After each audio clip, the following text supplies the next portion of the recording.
මෙයා බරින් වැඩි. බලන්නකො ඉතින්. එහෙනම් එයාගේ වැඩි කොටස අයින් කරමු. දෙන්නගෙන් බර 48යි.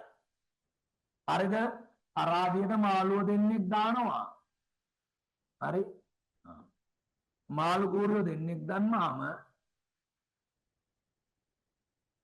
හරි?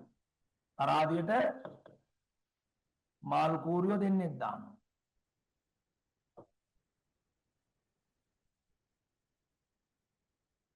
හරිද? හැබැයි මේ දෙන්න බරින් සමාන උනේ නැහැ. එක්කෙනෙක් බර වැඩි. එක්කෙනෙක් බර වැඩි අනිත් එක්කන බරින් අඩුයි. මේ දෙන්නගෙම 48යි. හරි? දෙකට බෙදන්න බැරි හේතුව එක්කෙනෙක් බරින් වැඩි. එක කූරියෙක් බරින් වැඩි. අන්න අපි උදාහරණයක් ගත්තේ. අන්න එහෙනම් මෙයාගේ බර අපි මොකද කරන්නේ?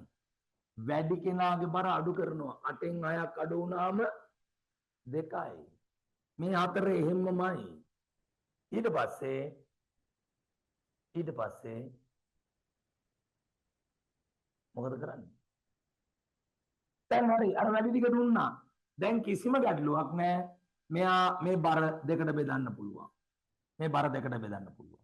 ඇයි ඒ? වැඩිපුර 6 දුන්නා. දැන් 42 ඉතුරු උනේ. මේ බර එකතු කිරීම මේ බර සමානයි 42යි. එහෙනම් 42 දෙකට බෙදන්න. 42 බෙදීම 2. 4 2 1යි. sorry 2යි.